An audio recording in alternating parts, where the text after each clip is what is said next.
Well, good evening, and I would like to also thank the Cagles for hosting this evening, and thank you all for being here to come out and hear what the differences are between the candidates. I'm John Barge, running for State School Superintendent. I'm a career educator. I am passionate about education. I'm in my 27th year. I taught high school English, high school assistant principal, curriculum director, superintendent, state superintendent. I've been every level, and passionate about education. Why am I passionate about education? I personally experienced the power of education to level the playing field. Education is the most powerful tool we have. It's the only tool that we have that will break cycles of poverty. I grew up right down the road in Cobb County, graduated from Campbell High School. I grew up in a very large home, the youngest of 5 kids, poor. I know what it's like to eat free lunch. We ate free lunch. I know what it's like to what we call sleep with one eye open. But those things also led me to value my education and to know that education would lead me out of that cycle. So I am passionate about education. I am passionate now as a local superintendent. I see how far that we have fallen in the quality of our overall education as a state. In 2013, when I was state superintendent, we were ranked 7th in the nation in overall quality of education as a state. Today, we are ranked 33rd. I am running for this position again because I believe all 1.8 million children in this state deserve that same quality education, that same opportunity to break cycles of poverty that I had. Website is johnbarge.com. I appreciate you guys to check us out for more information. Thank you. Thank you, sir. Mosteller, 2 minutes, please. Introduction. My name is Samuel Mosteller. I'm a retired major from the U.S. Army. I was born in Chattooga County, Georgia, Somerville, Georgia, on a sharecropper's farm. When they talk about poverty, I don't think any of them understand poverty like I had to understand poverty. For the first 9 years, we didn't have electricity in the house. For the first 13 years, we didn't have running water. That meant hauling a lot of water, kept pulling a lot of water out of the well on Saturday to wash. But what did it stop me? No. Education was the key for me to overcome and live the American dream. I left Chattooga County, Georgia, and Somerville, Georgia, and I was educated in the public school system. I went to West Georgia College. I left West Georgia College, the distinguished military graduate there, who's who among colleges and universities, outstanding young man of America, nominated to Phi Beta Kappa and presidential scholars. After that, I worked for Colin Powell in the Army. I was a counterterrorism for 15 years with Chase bin Laden. I helped to do the investigation at the Pentagon at 9/11. I was a principal of a school for 6 years in DeKalb County, and I'm passionate about education. Education is the key to everything in Georgia: economic development, jobs. Everything else depends on your education. What we're behind now, 69% can't read at grade level, and we're down in the 40s. He said 33, but I heard 49. We're 49 out of 50 states in education. So I intend to change that. My website is mostellerforsuper.com. Thank you very much. Richard Woods. It's a pleasure to be with you tonight. I am your current state school superintendent. I appreciate your support that I received 4 years ago.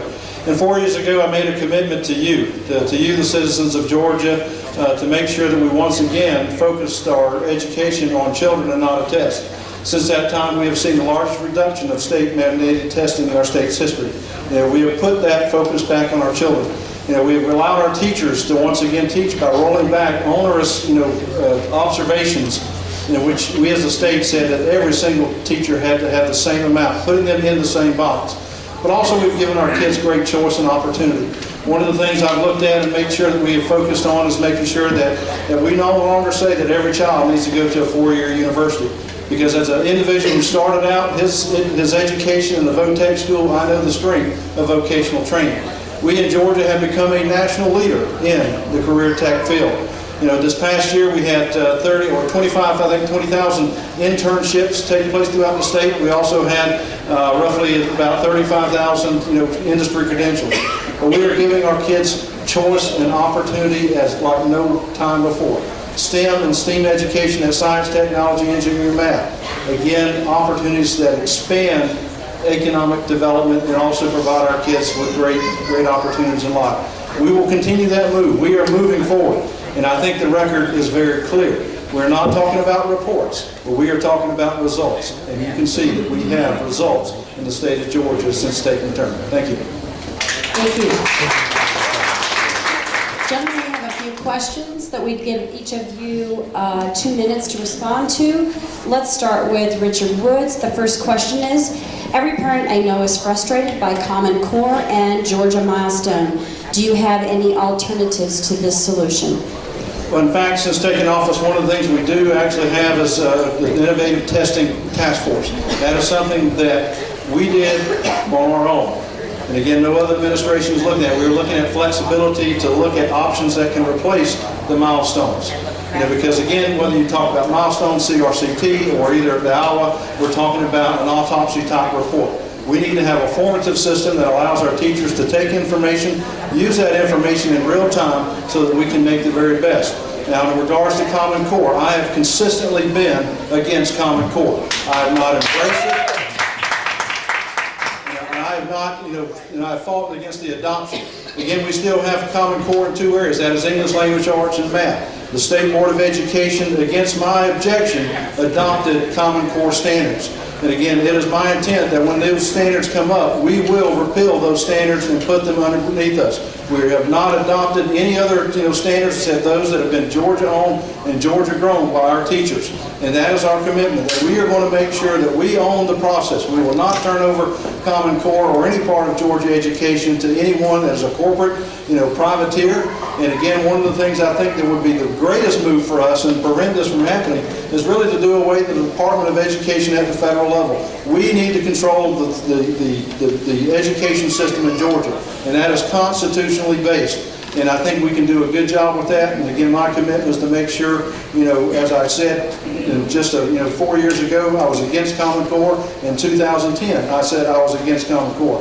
I have not wavered 1 iota on that. And you will have my guarantee I will continue to make that a pledge. Thank you. Thank you. Sam, you'll have 2 minutes to answer that question. Do you need me to reread it? Please. Okay. Every parent I know is frustrated by Common Core and Georgia Milestone. Do you have any alternatives?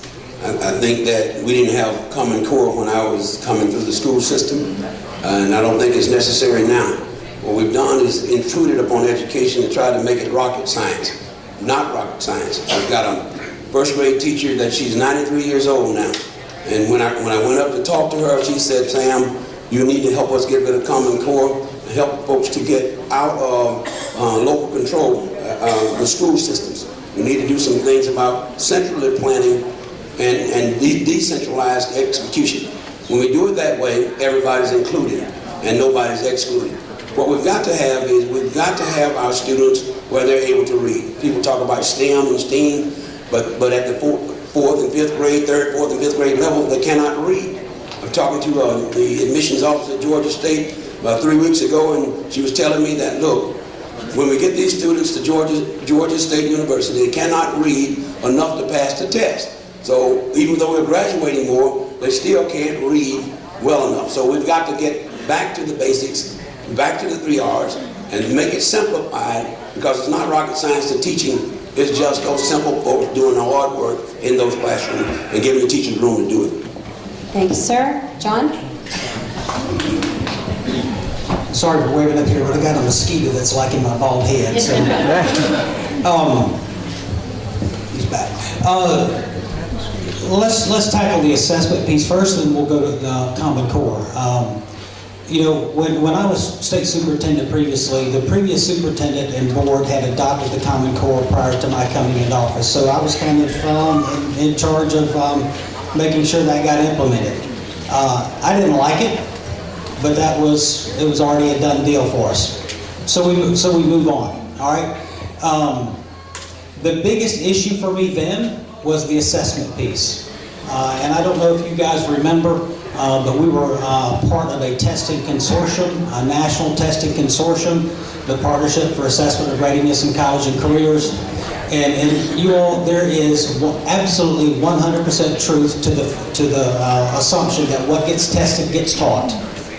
So more than what the standard was I didn't want to be part of a testing national consortium that would be determining what our teachers taught. So we pulled out of that. So it's time, with our English and math standards, we still have them, it's time to revise them. It's too polarizing in our communities, and it's time to revise them. Again, the U.S. government has no role in education, and we need to make our standards our own. As far as the Georgia milestones, we had an opportunity as a state with the U.S. Department of Education and our ESSA plan up until April 2nd to apply for flexibility at the federal level. We did not. We did not apply for that flexibility at the federal level. Only Louisiana and I believe Oklahoma have applied for that. So we talk about flexibility, but it's time to do more than talk. Thank you. John, we're going to start with you on this next question because it is directed to you. The question reads, Sir, is it true that you supported the Democratic candidate for state school superintendent during the last election? And if so, why? Yes, that is true. And I will tell you why. Education is a bipartisan issue. Our children do not come to us as little Republicans and little Democrats.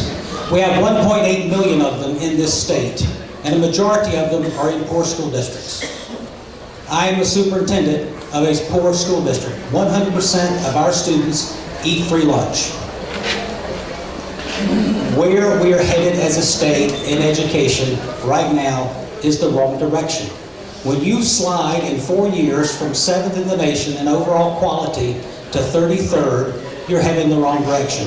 When you slide from being ranked 12th in the nation in your percentage of students passing advanced placement exams and earning college credit to 15th in 4 years, you're headed in the wrong direction. I knew both candidates, and I knew who was the best person qualified to lead this state in education. The personal qualities, the values of the person, I know that's an issue for Republicans, and it is for me. I am absolutely pro-life, pro-Second Amendment, all of that, and I've been a conservative my entire life. But education is too important to not have the best person running it for our kids. I'm too passionate about that. It's a bipartisan issue. Thank you. Richard, comments on this topic? Well, I knew both candidates as well. And I can tell you that as I ran. Microphone. Yeah, I knew both candidates well. You had an individual who had never been in the classroom versus an individual who had 14 years of experience. You had an individual who supported Common Core. You had an individual, me, who did not support Common Core. You had an individual who rejected the onerous testing that we had. And you had an individual that embraced it. You had, again, a sitting superintendent at that time. You can look on film who embraced the Common Core method. Again, what was at issue at that time was, yes, I was coming in to change. I was coming in to improve education. We can cherry pick information, again, across the board. But the facts are what they are. There was no comparison about what that individual looked like or who that should, or the qualifications. Again, hands down, you know, Georgia overwhelmingly elected me as state school superintendent. And they elected me to do the job that I promised to do. And I've lived up to every promise that I have committed to you during that time. And again, I think you look at the qualifications. I will encourage you. I encourage you to look at every single website and compare what is being done. And again, what you will find out is there is no comparison, again, what I inherited 4 years ago, where we are going today in the state of Georgia. We are leading the nation in many, many areas across the board. We are taking on and being innovative. And again, that is why individuals are coming to us as a state and asking, how are you getting this done? How are you, being able to move these kids? And I think that if you look at graduation rate, you look at testing, you'll see that Georgia, by far, is again something that, is really taking on our challenge. So again, if you want to look at the qualifications, I would say go back. But I would say this, in a Republican primary, as a Republican, I will support the Republican nominee. There will be no wavering with that, because I know that we have the best values, we have the best candidates, hand down, and we continue to do so. Thank you. Thank you. And Sam, comments on this topic? I just yield my time back. Okay, thank you very much. Well, you can hold on to that microphone because you get to answer our last question. All right. Here it is. There is a rise in teen suicide and mental health issues with our youth. What plans do you have to address this issue? The problem we've got with teen suicide is we've gotten rid of the school nurse, we've gotten rid of the psychologist, we've gotten rid of everybody in wraparound services in the school that we were used to when we had school. So now the children are trying to fend for themselves. We have so many parents that are single parents who don't have any of the resources to do anything to help themselves. And so the school system is going to have to do wraparound services. We're going to have to do something with bullying, cyberbullying, and social media bullying. It has to be a targeted effort, has to be specific, and we have to have agreement from the parents and our local school boards in order to get it done. I spent a lot of time in counterterrorism. 15 years. I spent counterterrorism around the world. And what that means is that we had to learn information systems. I think that's part of what's happening now. When you bully a person, they're not only bullied at your local location, but they're bullied around the world. And when they go to the malls, they end up being reminded of whatever they've done. So this is what we're going to have to do. We're going to have to deal with wraparound services. We're going to have to do something with social media and technology. Okay, thank you very much. John, please. In our school district, we are already addressing this information. I'll tell you how. We're small, we're poor. I have 3 schools, 1 elementary, 1 middle, 1 high school. We don't have doctors in our community. We don't have a hospital in our county. We don't have a red light in our county. But that doesn't mean that we can't address the mental health issues of students. When you look at the shooting situations that have occurred across the country in schools, when you look at a lot of the major discipline issues that we have, they are symptoms of a far greater issue. They are behaviors that students exhibit that come from a root cause, and in many cases it's poor mental health. What we've done in our school district, we're working with a grant. We have already placed a certified mental health counselor in addition to our regular guidance counselors in each one of our schools. We also have a telehealth card. We don't have doctors in our community.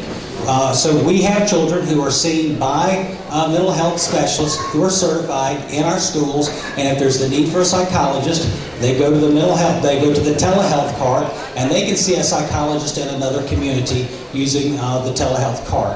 So that has had tremendous impact in our community. The number of suicide ideations that we have in our community have dropped dramatically. How do I know that? We have to fill out a survey from the State Department every year. It's 125 questions that our kids have to answer, and some of it addresses mental health, it addresses suicide ideations. But the report that we get back is a 125-column spreadsheet that we have to total off all of ourselves. It takes about 3 days. But I know how many kids in our district are contemplating suicide. And I know that we have had a tremendous impact. And what I will do as state superintendent is take that knowledge and make sure that I work with the legislature to advocate for mental health counseling in each of our schools.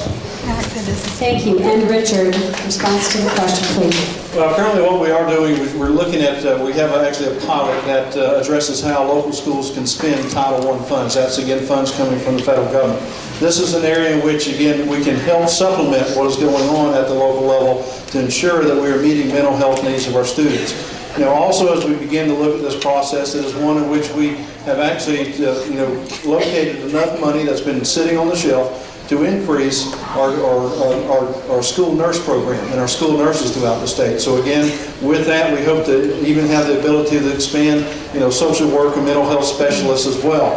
Telemedicine is a way in which we can meet those needs. Again, many places, again, from rural Georgia, where I'm from, don't have the medical expertise. But yet, we're seeing places such as Miller County and other places throughout the state in which we're using telemedicine to address needs throughout. But also, one of the things that I've been very proud of is saying that this is not just a Georgia issue. I mean, not just a Department of Education issue, but it is a Georgia issue. And so we are working with behavioral health and other agencies across the state to make sure that we maximize resources and not duplicate services. Whether it's DFACs or other groups, we are, reaching out, and trying to increase our counselor corps as well. But one of the things I think we can do to help our children is to allow our teachers to get to know them, to build a relationship with each and every one. This is what adds stability. This is what gives them a voice. Because as a teacher, I had many kids at a high school level who would sit down and just talk with me. And that's because I didn't have to deal with any of the bureaucracy, any of the stuff, and I built relationships. And those were areas in which I could go to the counselor or reach out to them perhaps as a family and again meet those needs. So again, we're making strides and we definitely can do more, and we hope to make those changes in the future. Thank you. Thank you, gentlemen. You'll now have 1 minute for your closing remarks. Let's start with John, please. All right, thank you again all for being here. There's a real difference in this race as you make your decision on who you will vote for. I ask that you look at leadership and experience. I'm the only candidate in this race that has experience as a local superintendent. I'm the only one that can say I've actually dealt with, I've gotten in there, rolled up my sleeves, and dealt with the things that the others can only talk about. I can't wait around for the State Department to pilot a mental health solution. My children can't wait for that. I can't wait for another child to commit suicide. We have to take matters into our own hands. It took the state of Georgia 2 years to get an ESSA plan approved by the state government. We don't have time to wait. Our children don't have time. We need somebody with real experience, real leadership, who's dealt with these issues, who knows how to get in there and address the problems.